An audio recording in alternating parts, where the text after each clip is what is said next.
What attachment style does your narcissist have? Or maybe had. I hope it's the latter. Hi, my name is Michele Paradise, and welcome back to my channel where I offer evidence-based information and my own personal experiences to help you navigate the most challenging relationships in your life, especially the one with yourself. Please share this video with anyone who is in a narcissistic relationship, even if you're not 100% sure that that's what it is. If it's very controlling and it's emotionally, physically, mentally abusive, please share this with them. Or perhaps they're raising a narcissistic child, or they're just curious about how the narcissist sees the world and operates in it. So I'm going to tell you a little bit about attachment style before I get into how we know what attachment style our narcissist has, based on research, of course.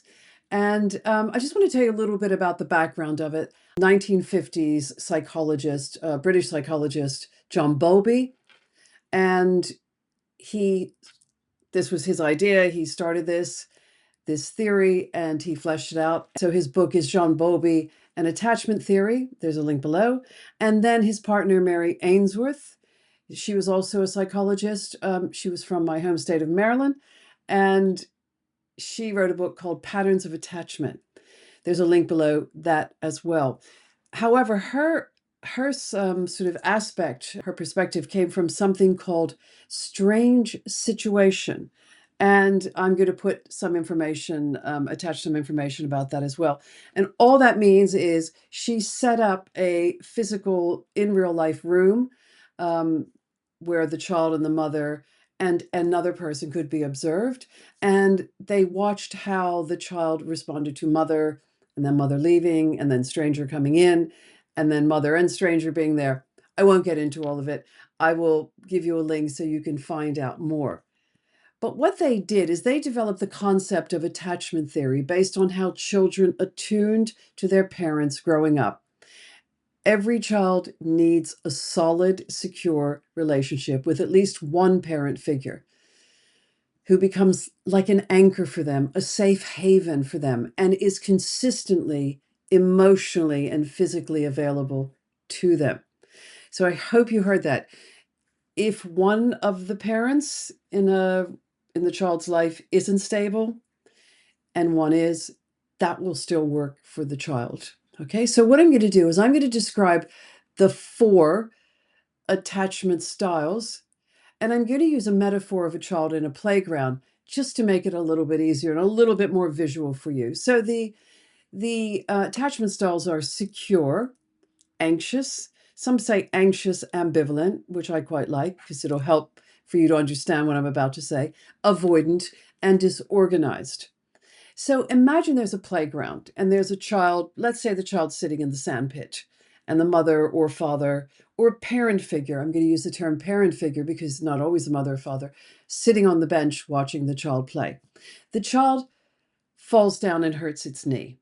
Now, in a securely attached, where the child is attuned to the parent figure, and the parent figure is more importantly attuned to the child because they are the adult in the situation, that parent figure gets up and goes to the child to ensure that the child is safe, maybe needs a bit of medical attention, or maybe just kissing the boo-boo and giving them a big hug. So after that, the parent figure goes back and sits on the bench, and the child carries on playing because the child feels secure. Remember, we all need, when we are born, to be seen, to be heard, and to be acknowledged. So it's important, I'm having my sip of tea here. It's important that the child always feels securely attached, especially when they're not feeling safe. For example, when they've had an accident. So the next one would be anxious ambivalent. This is a very push-pull relationship. So the child falls down and hurts its knee. And sometimes the parent figure gets up and goes to the child and makes sure everything's okay. And sometimes the parent figure doesn't. So what that would look like is, yes, the parent figure goes over like the securely attached parent-child relationship. And sometimes the parent figure just sits on the bench on their phone, continuing to read their book, ignoring the child, may glance over and say, "You're fine, get on with it. Stop crying. You're such a crybaby," which brings in other aspects of this attachment style, which we will get to later. So the child is not sure when they feel unsafe whether somebody will come or will not come. Now, this can lead to a lot of anxiety and a lot of ambivalence. So they're in a relationship, they're out of a relationship, but I'll explain that a little bit more later. So much is coming later. The next one is avoidant. So this one is really clear, I believe. I hope it's really clear for you, in that the child falls down and hurts itself, and the parent figure does not get up at all. Doesn't get up, doesn't put its phone down, doesn't put its book down, just carries on. May again glance over at the child and say, "You're fine, stop crying, and you're going to be okay," and goes back to what they're doing. So this child, the reason the term is avoidant, is avoids getting into relationships with anybody, even their parent figures. They will learn very quickly that how to be hyper independent, detached, dissociated, and in the future, when the parent goes away and comes back, the child won't be upset either way. The child won't be upset that the parent has gone away and won't be happy that the parent has come back, because they've learned to look after themselves. So just to recap, I forgot disorganized. Disorganized is my one, by the way. So I should have remembered this. Disorganized is the child falls down, scrapes its knee. Now the parent might be anxious, ambivalent, might not get up, might sometimes get up. That's one aspect of it, or never get up. But the real defining difference in this one is fear.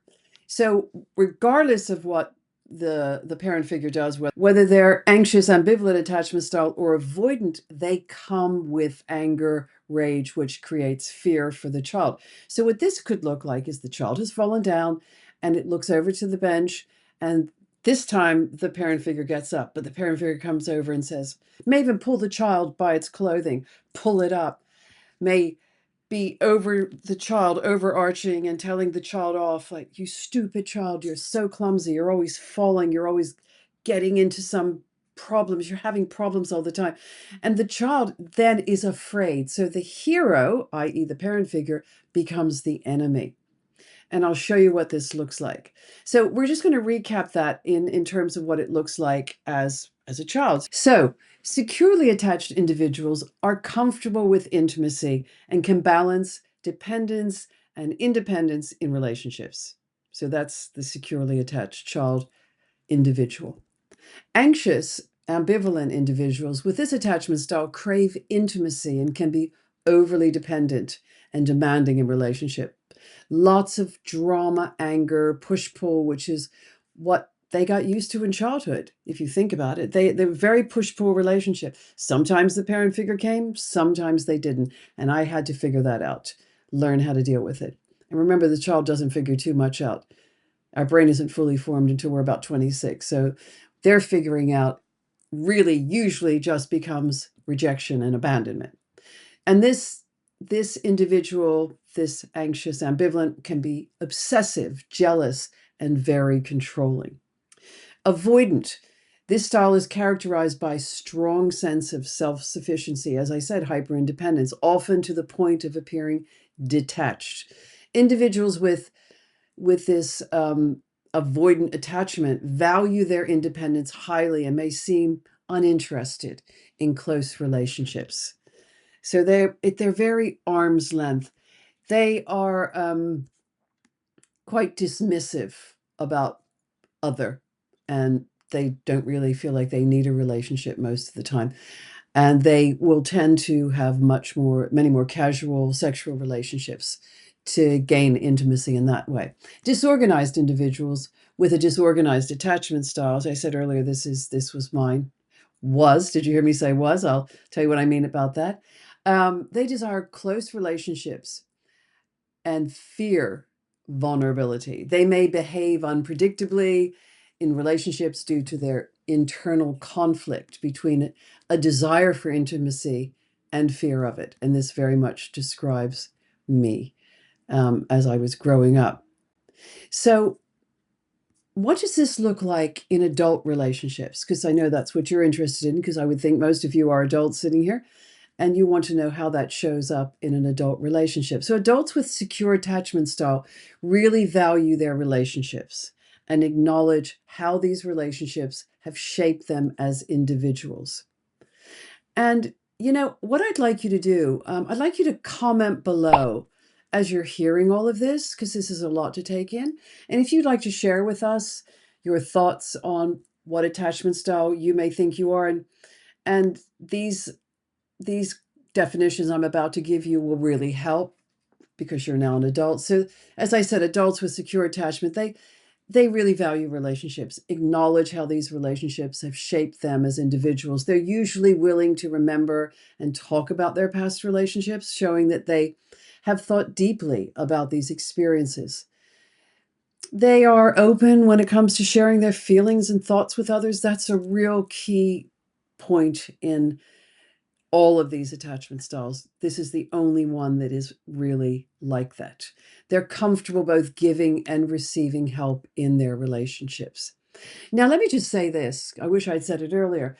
Attachment styles on social media, especially some TikTok therapists, treat it as if it's a horoscope, like it's a star sign. It's not. And it's really, really exciting. What I'm about to tell you is that it's not fixed and you can heal from it. So you heard me say earlier, I'm disorganized. I was disorganized, actually, is what I said. And I'm not anymore. I'm a lot more secure. So imagine like a pie chart, right? And you have these four attachment styles on them. Now, you may be predominantly securely attached. You might have a little bit of, let's say, avoidant or anxious ambivalent, hopefully not disorganized, but overarching, you are securely attached. Let's say I was disorganized growing up. And now there is still disorganized there in certain situations. I can really feel it activated. But more than not, I am more securely attached.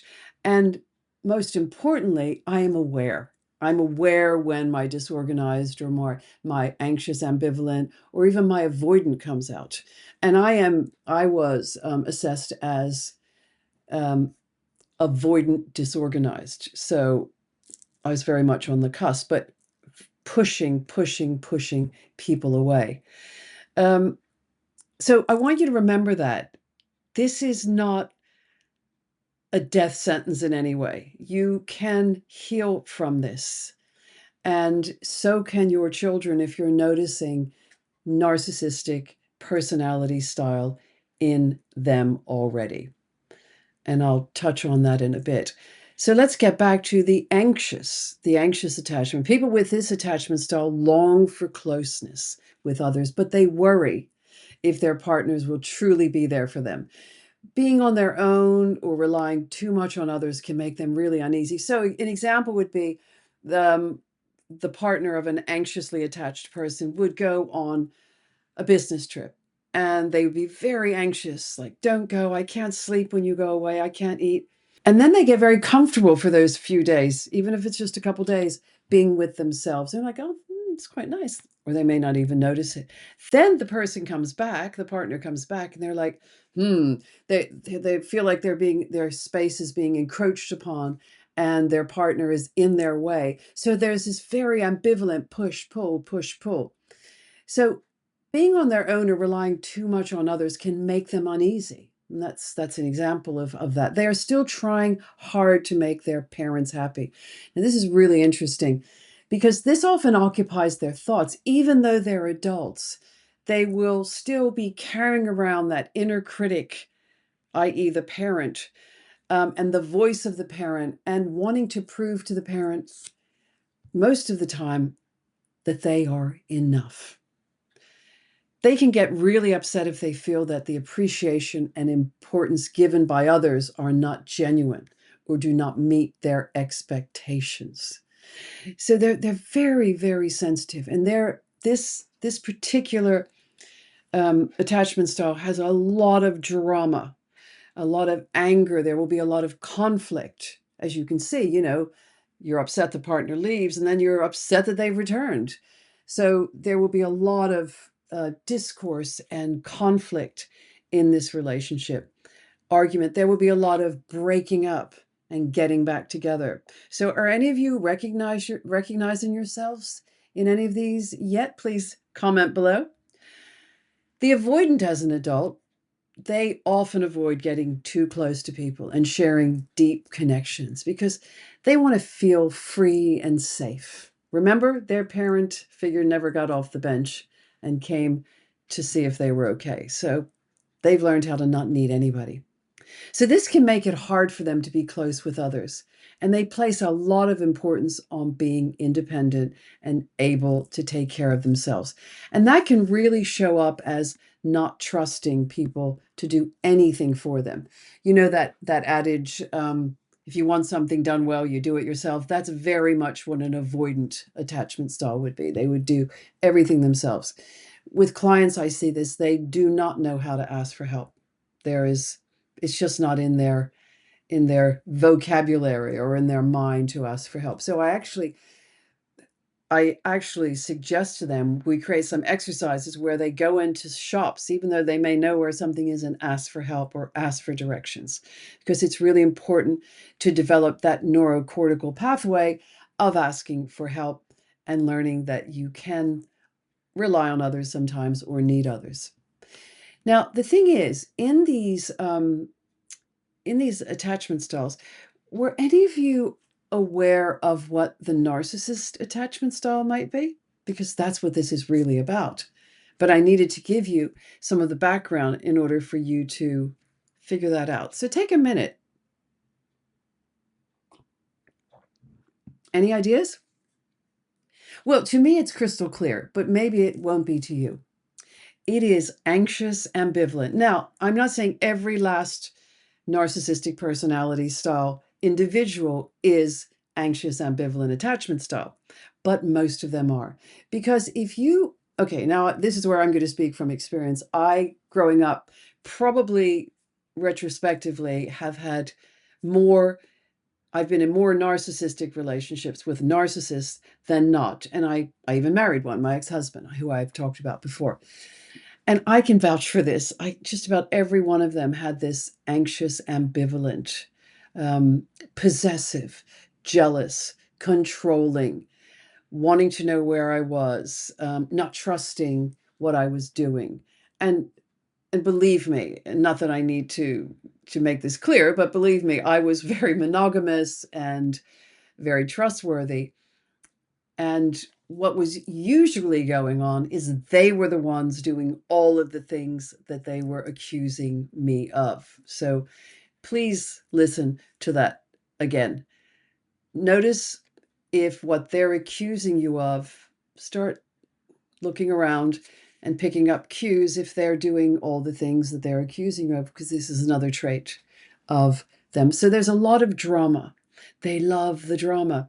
And for us on the other side, we can get very addicted to that drama. In fact, what happens, so I'm going to go through it very quickly. A securely attached person and in a narcissistic relationship, because it's possible, it happens, they will probably go in wanting to fix. They want to fix the bird with the broken wing, which of course you can't do. Because what happens is you become the parent figure to their child figure. You become the mother, the therapist, which creates this trauma bond. And you really want to avoid this because that is not why you're there.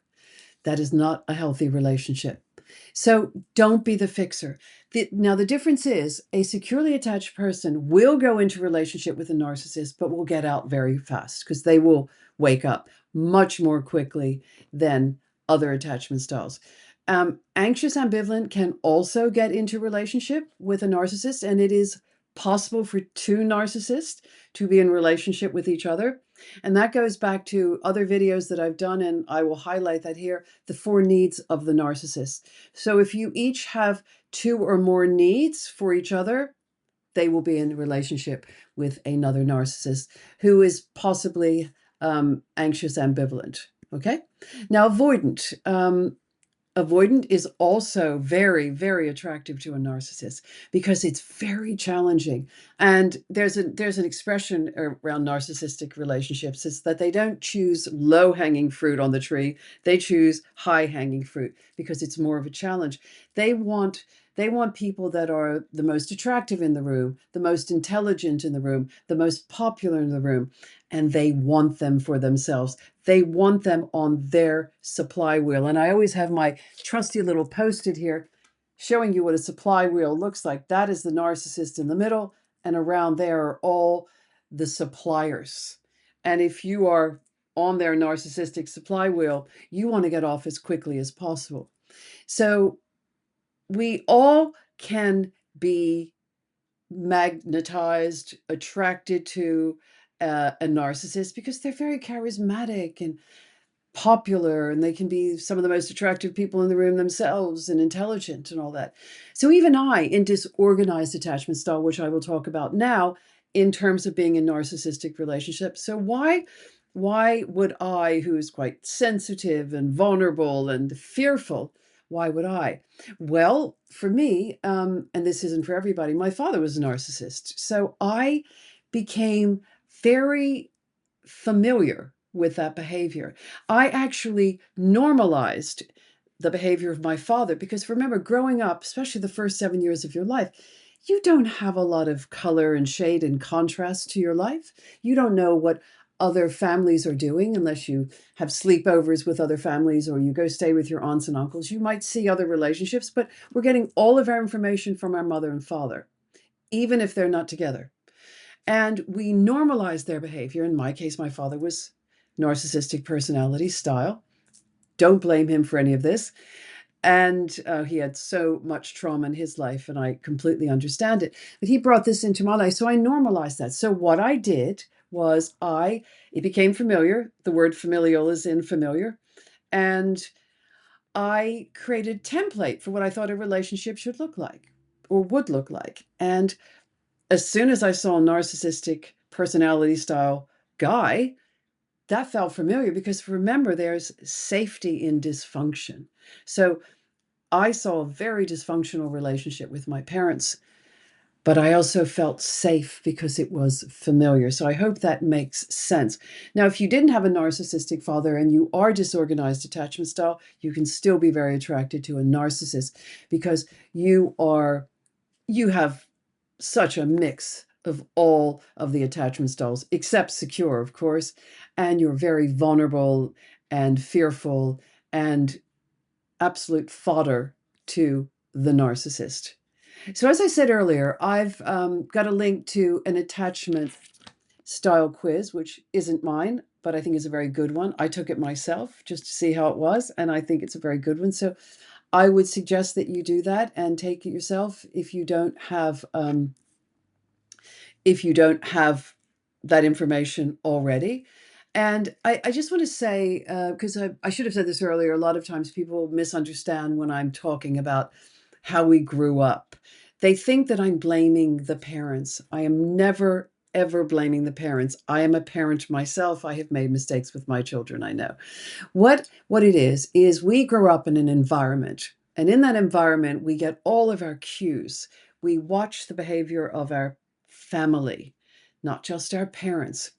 And it is not our parents' fault how they behave with us unless they do something about it, that they can they can have therapy, counseling, interventions, whatever. But a lot of our parents that come into our lives have a lot of their own trauma that is unprocessed and unhealed. And that really can affect the child. So in my situation, I had a narcissistic father and a narcissistic brother. So that really, and I'm not saying that they're bad and I'm good, because I have so much understanding and compassion for narcissism now through my work and understanding it. And the parent figure that could be not the best influence on the child may have nothing to do with them. They might have mental health issues, physical health issues, socioeconomic situations, really stressed out, things that they don't know how to deal with. And the child is developing their attachment style based on in reaction to the parent. So I hope that really clarifies everything. And all that remains for me to say is thank you so much for continuing to watch my videos. Please hit the subscribe button below. And I look forward to seeing you soon. And I look forward to your comments as always. And I will answer as many of them as I can. Keep well, stay safe, and see you in the next video.